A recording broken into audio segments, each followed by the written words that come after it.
Today I'm out in the shop and I'm going to replace the rear brake hoses and brake lines on my 2005 F-150 four-wheel drive.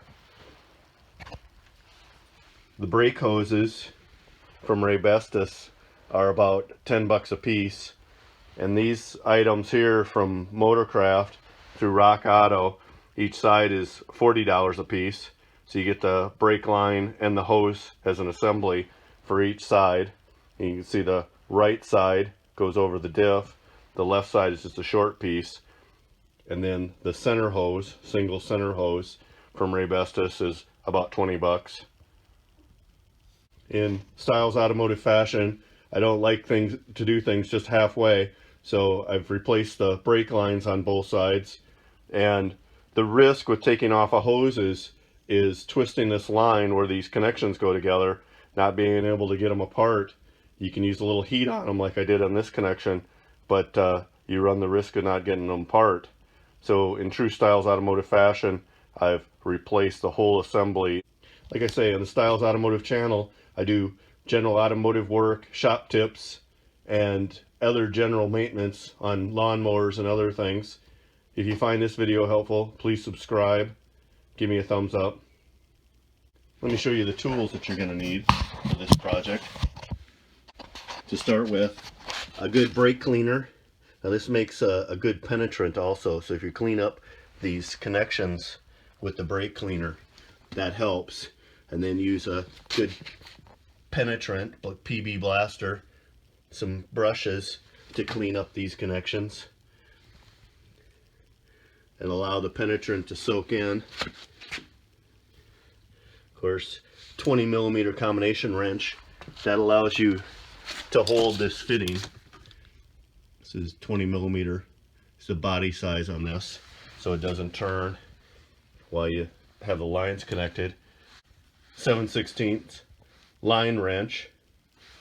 All these connections are 7/16. The line that goes into this one, 7/16. These two connections. This one on each end on the lines, on the hoses, that one is a 5/8. So you need a 5/8 combination wrench, 5/8 line wrench to get on these, to hold those. But I didn't take mine apart because when I took this connection apart, I started to twist this one already. So I knew I was going to replace the lines anyway. And then to try to get the far end is the same on the right side. This one, when I tried to take that apart, of course it was stuck. So I already had the lines purchased, so I knew I wanted to replace them anyway. And then of course you need your favorite brake bleeding kit.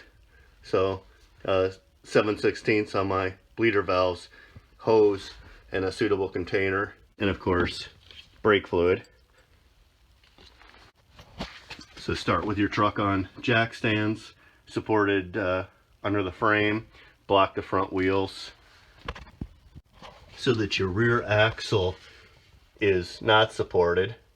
So your rear end is down so you can get to the hoses easier and to get that upper hose easier. So I start here in the center with this connection. This is the vent line for your differential right here. That just pulls off, and then you have a stud here, 13mm, the 13mm deep well socket on that, and it came loose from this point down here on the axle shaft, or the axle tube rather, but it didn't come loose in here on the body of the hose. It was stuck there, so I needed to take both nuts loose on both sides, and ended up twisting this side. So this side didn't, but I had problems on the hose end of that line, so I'm glad I had replacements for them. So, and then here's the line going up here, and it curves, does an S curve, and goes up to a bracket, that bracket, and then it has the line. Let me switch to the other side.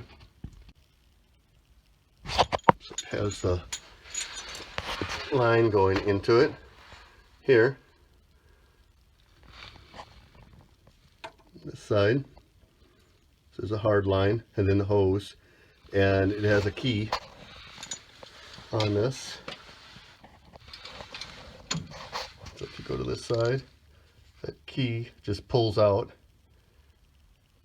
Use a channel lock and a pry bar to get under here, pry it out, and that hole in there is keyed so that hose only goes in there one way to maintain orientation of the hose.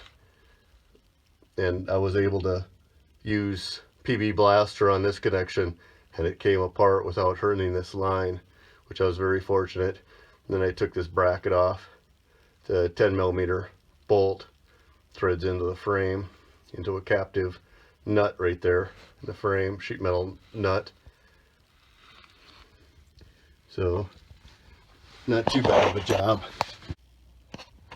Able to get these lines off down here on both sides, and then I was able to take the line off on the top so I could rotate this, since this was stuck in here.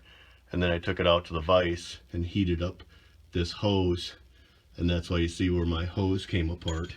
But this is 20mm here on the original hose. This is a Rearend hose, so 20mm doesn't quite fit on this one, but I didn't really need to hold it with much on that. Let me make sure.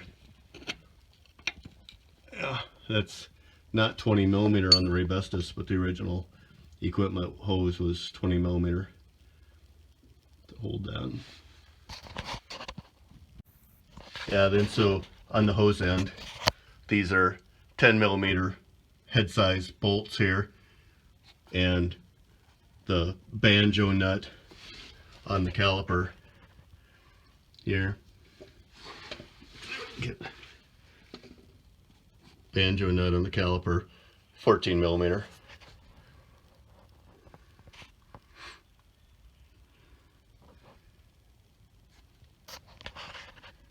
So once you've got your lines installed, and these came pre-assembled right here from Motorcraft, make sure those are tight.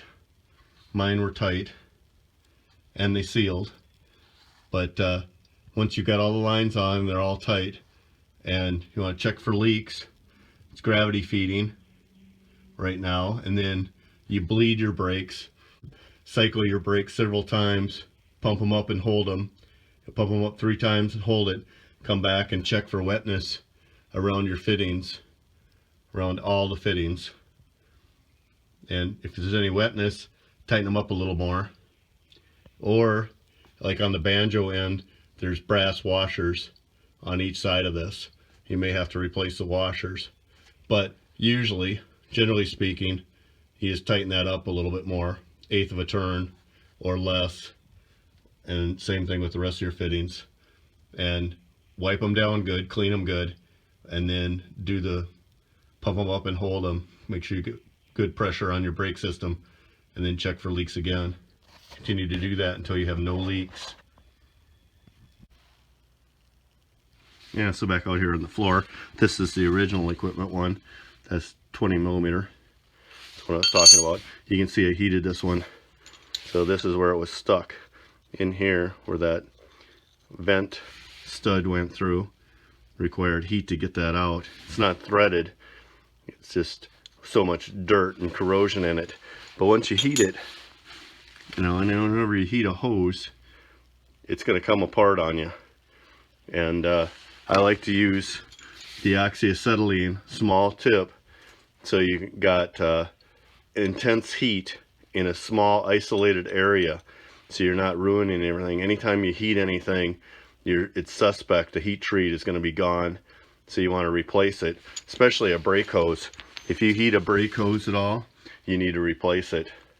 So you could heat this end to help you get the line out if you have to, but you got to be careful whenever you're using heat that you don't start a fire. And of course, brake fluid is flame resistant, but it can catch on fire. And of course the rubber of the hose, the plastic hoses, plastic parts can catch on fire. So make sure you're careful and have a fire extinguisher handy whenever you're doing that. But I heated this outside on the off the truck. But again, if you heat this, you got the gear lube and differential that's vented right here through the center of that hole. So be careful how much heat you're using on that rear end. That's possible to start those vapors on fire.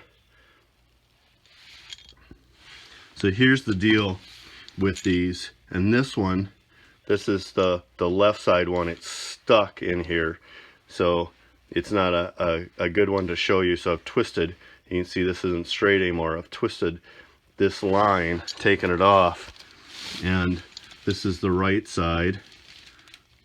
It moves. You can see that it moves. The nut moves in relation to the line. I haven't cleaned it, but once you've got it off, if you can rotate the hose off the line and hold the hard line, that's the way to go. And then once you've got it off, you can take this and push this back and clean it and turn it and lubricate it. And then this is the sealing surface. A little closer here. This is the sealing surface inside here. You can see the taper that's on the inside of here. That's tapered in there in the hole that conforms to this taper that's on this flare. And that inside is the sealing surface. Although if that should leak, you do get some sealing on the outside here and then in the threads, I would suppose. But what I like to do when I put these back together is pull these nuts back and lube inside the nut, and then lube these threads with a little bit of anti-seize. You know me, Stiles Automotive, I like to either use Loctite and Loctite something down and seal the threads, or I like to use anti-seize on it, and I use a good high temperature nickel anti-seize.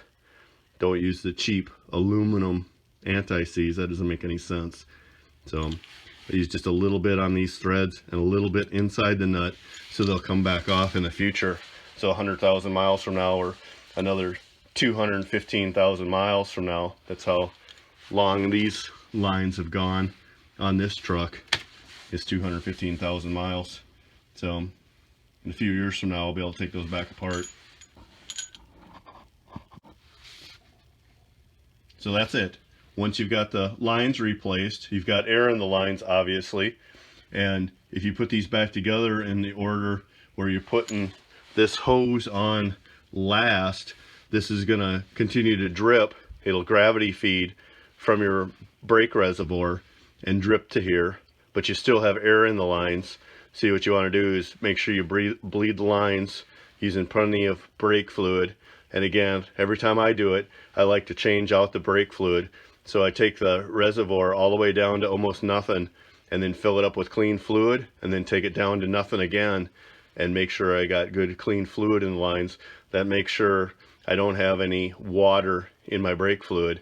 So that silicone brake fluid has a tendency to absorb water. So that'll cause the lines to rust. It'll cause the brake fluid boiling point to change.